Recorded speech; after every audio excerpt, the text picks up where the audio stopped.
멤버십 가입 그리고 구독, 좋아요 감사합니다. 자, 우리가 함께 파고들어온 이야기가 이제 정말 정점을 향해 가고 있습니다. 그동안 우리가 분석해온 복잡한 미중 경쟁 구도가 드디어 마지막 단계, 엔드게임으로 접어들고 있거든요. 이건 그냥 다음 단계로 넘어간다는 뜻이 아닙니다. 지금까지의 판 자체를 완전히 뒤엎을 정도로 상황이 엄청나게 빠르게 그리고 극적으로 전개되고 있다는 의미입니다. 미국의 이 거대한 전략을 제대로 이해하려면 먼저 그 화살이 겨냥하고 있는 목표물, 바로 중국의 현재 상황부터 들여다봐야 합니다. 2025년 말 현재 중국은 겉보기와는 다르게 엄청난 내부적 균열과 혼란에 직면해 있습니다. 이 슬라이드에 나오는 대비가 지금 중국이 처한 상황의 핵심을 보여줍니다. 정말 아이러니하죠? 시진핑 주석은 입버릇처럼 싸워서 이기는 군대를 외치고 있지만 그 현실은 어떤가요? 끝없는 내부 권력 투쟁과 숙청, 그리고 평화병이라는 고질병 때문에 사실상 마비 상태에 빠진 군대라는 겁니다. 목표와 현실의 괴리가 극에 달한 거죠. 특히 최근에 있었던 대규모 숙청은 인민해방군의 심장부, 즉 지휘부에 치명상을 입혔습니다. 단순히 장군 명명이 사라진 수준이 아니에요. 대만 침공을 설계한 핵심 인물, 허웨이동을 포함해서 9명이나 되는 최고위급 장성들이 사라졌습니다. 이 때문에 군사위원회는 장유시아와 허웨이동 두 파벌로 완전히 쪼개져 버렸고요. 대만 침공 같은 복잡한 작전을 지휘해야 할 컨트롤 타워가 사실상 붕괴된 겁니다. 지금 군 내부에서는 실제 전투 능력보다 누가 더 충성스러운가를 따지는 시험에 더 중요해졌다고 하니 말 다 했죠. 이런 내부의 혼란이 평화병이라는 군의 고질병에 기름을 붓고 있는 셈입니다.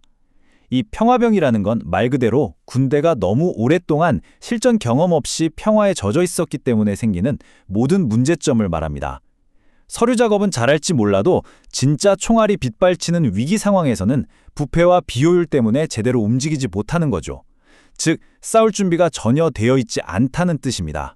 바로 이 지점, 중국의 이 가장 아픈 약점을 미국이 아주 정확하게 찌르고 들어옵니다. 지금부터 미국의 이중 포위 작전, 그 첫 번째 팔이라고 할 수 있는 하드웨어 망치 전략을 살펴보겠습니다.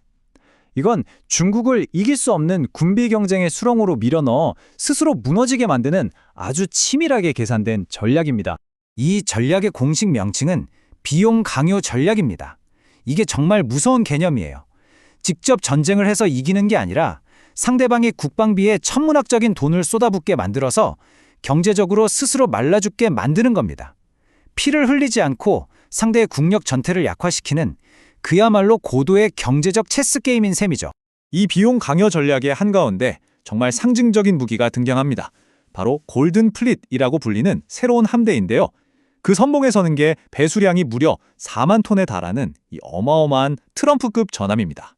이건 그냥 덩치만 큰 배가 절대 아닙니다. 탑재된 무기들을 하나하나 뜯어보면 이건 거의 SF 영화에나 나올 법한 기술들의 집합체예요. 빛의 속도로 쇳덩이를 쏘는 레일건, 현존하는 기술로는 막을 수 없는 극초음속 미사일, 그리고 심지어 바다에서 쏘는 전술 핵무기까지 탑재합니다. 더 무서운 건요, 이 배 자체가 수천 대의 AI 드론을 실어 나르며 지휘하는 거대한 모선, 즉 항공모함 같은 역할을 한다는 겁니다. 중국의 해안방어 체계를 한순간에 구닥다리로 만들어버리겠다는 의도죠. 그런데 이 엄청난 함대를 어떻게 이렇게 빨리 만드느냐? 바로 여기서 한국이 등장합니다. 미국이 지금 당장 패가 필요하다면서 한국의 하나오션과 손을 잡은 거죠. 미국의 최첨단 설계와 세계 1위인 한국의 압도적인 건조 능력을 결합해서 중국이 따라올 수 없는 속도로 함대를 찍어내겠다는 겁니다. 이건 속도전에서 중국을 완전히 압도하겠다는 명확한 신호입니다. 하지만 이 거대한 전함이 하드웨어 전력의 전부는 아닙니다. 나머지 반쪽, 어쩌면 더 무서울 수도 있는 카드가 바로 레플리케이터 이니셔티브입니다. 이건 쉽게 말해 중국의 장기인 물량 공세를 더 똑똑한 물량 공세로 맞받아치겠다는 계획입니다. 미 국방부가 이걸 뭐라고 부르냐면요, 헬스케이프, 말 그대로 지옥도라고 부릅니다. 한번 상상해 보시죠. 중국이 대만을 침공하려고 함대를 출동시키는 바로 그 순간 하늘과 바다에서 수천, 수만 개의 값싼 AI 드론들이 벌떼처럼 달려들어 함대를 공격합니다. 중국 입장에서는요, 한 발에 수십억 원 하는 비싼 미사일을 고작 몇백만 원짜리 드론에 쏴야만 하는 끔찍한 상황에 놓이는 거죠. 결코 미사일은 금방 바닥나고 방어 능력을 모두 잃은 함대는 미국의 정밀 타격에 그대로 노출되는 겁니다. 그야말로 지옥 같은 풍경이 펼쳐지는 거죠. 자, 여기까지가 눈에 보이는 힘, 하드웨어 이야기였습니다. 이제부터는 보이지 않는 힘, 미국의 진짜 비수라고 할 수 있는 이중포위 작전의 두 번째 팔, 바로 제네시스 미션에 대해 이야기해 보겠습니다. 하드웨어 망치가 중국의 몸, 즉 군사력을 부수는 전략이라면 제네시스 미션은 중국의 뇌를 뛰어넘어 버리는 전략입니다. 우리가 역사책에서 봤던 20세기에 원자폭탄을 만들었던 맨해튼 프로젝트를 떠올리시면 됩니다. 제네시스 미션은 바로 21세기 버전의 맨해튼 프로젝트, 즉 인간을 뛰어넘는 인공 초지능 AI를 만드는 국가적 총력전입니다. 그리고 이 계획 정말 무서운 속도로 진행되고 있습니다. 타임라인을 보시면 거의 전시 상황처럼 움직이죠. 2025년 11월에 대통령 명령이 떨어지고 불과 9개월 뒤인 2026년 8월이면 초기 운용 능력, 즉 IOC를 확보하는 게 목표입니다. 이건 AI의 핵심 기능이 최소한으로나마 작동하기 시작한다는 걸 의미합니다. 그럼 이 제네시스 미션의 실체가 도대체 뭐냐? 바로 미국 과학 안보 플랫폼이라는 거대한 시스템을 만드는 건데요. 세 가지 핵심 요소를 하나로 묶는 겁니다. 첫째, 유전치약이나 핵물리학처럼 정부만이 가질 수 있는 방대한 양의 독점 데이터. 둘째, 국립연구소의 슈퍼컴퓨터와 민간 기업의 클라우드를 합친 상상 초월의 컴퓨팅 파워. 그리고 마지막으로 오픈 AI, 구글, 엔비디아 같은 세계 최고 테크 기업 24곳의 천재적인 두뇌들. 이 모든 걸 합쳐서 하나의 거대한 인공지능을 탄생시키는 겁니다. 바로 이 지점에서 미국의 두 가지 전략, 즉 눈에 보이는 하드웨어와 보이지 않는 소프트웨어가 하나로 합쳐지면서 중국을 향한 체크메이트가 완성됩니다. 이제부터 제네시스 AI가 이끄는 군대가 얼마나 압도적으로 변하는지 한번 보시죠. 첫 번째는 바이오 안보 분야의 완전한 혁명입니다. 예전에는 우리가 코로나면 코로나, 메르스면 메르스 이렇게 바이러스의 이름을 알아야만 대비할 수 있었잖아요.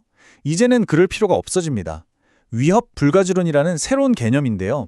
바이러스의 이름이 중요한 게 아니라 그 바이러스가 우리 몸에 들어와서 어떤 나쁜 짓을 하는지 그 기능 자체를 파악해서 원천적으로 막아버리는 겁니다. 그러니까 제네시스 AI는 생전 처음 보는 신종 바이러스가 나타나더라도 그 구조를 순식간에 분석해서 며칠, 아니 단 몇 시간 안에 백신이나 치료제를 설계해낼 수 있게 되는 겁니다. 이건 사실상 생화학 무기를 통한 공격이라는 개념 자체를 무용지물로 만드는 그야말로 게임의 규칙을 바꾸는 기술입니다. 그리고 이런 똑같은 혁명이 군사 영역에서도 그대로 일어납니다. 소프트웨어 정의 전쟁이라는 완전히 새로운 시대가 열리는 건데요. 이제 전쟁의 승패는 더 좋은 탱크나 더 빠른 비행기가 결정하는 게 아닙니다. 모든 무기들을 실시간으로 연결하고 통제하는 더 똑똑한 알고리즘을 가진 쪽이 이기는 전쟁이 되는 거죠. 상상만 해도 소름이 돋는 시나리오입니다. 제네시스 AI가 24시간 내내 적의 네트워크를 감시하다가 아직 알려지지 않은 취약점을 찾아냅니다. 그리고 자동으로 해킹 코드를 만들어서 위기 상황이 되면 예를 들어 중국의 방공 레이더망을 순식간에 먹통으로 만들어버려요. 이걸 소프트킬이라고 합니다. 그럼 바로 그 순간 이 정보가 레플리케이터 드론 군집에게 실시간으로 전달되고 눈뜬 장님이 된 목표물을 정확하게 타격합니다. 이게 바로 하드킬이죠. 이 모든 과정이 인간이 생각하고 명령을 내릴 틈도 없이 수 밀리초, 즉 0.001초 단위로 자동으로 벌어지는 겁니다. 이걸 인간이 어떻게 막겠습니까? 이 두 개의 거대한 압박, 즉 하드웨어 망치와 제네시스 미션이 성공적으로 맞물리게 되면 이건 단순히 미중 경쟁이 끝나는 수준의 이야기가 아닙니다. 세계 질서의 운영체제, OS가 완전히 바뀌는 인류 역사의 새로운 시대가 열리는 것을 의미합니다. 우리는 지금 한 시대의 종말과 새로운 시대의 시작을 동시에 목격하고 있는 겁니다. 지난 20세기가 압도적인 군사력과 경제력으로 유지되던 평화, 즉 팍스 아메리카나의 시대였다면 이제부터는 그 누구도 감히 따라오거나 도전할 수 없는 기술적 우위, 특히 인공초지능이 보증하는 새로운 형태의 평화, 바로 팍스 테크니카의 시대가 열리는 겁니다. 이제 체크메이트는 거의 눈앞에 온 것 같습니다. 피할 수 없어 보이죠. 하지만 정말 중요한 질문은 이 게임에서 이긴 후에 시작됩니다. 한 국가가 그 누구도 넘볼 수 없는 절대적인 기술적 우위를 독점했을 때 과연 그것이 모든 갈등의 종식을 의미할까요? 아니면 이전과는 비교할 수 없는 더 새롭고 더 절대적인 형태의 지배가 시작되는 것일까요? 이 질문에 대한 답을 우리 모두가 함께 고민해야 할 시간입니다.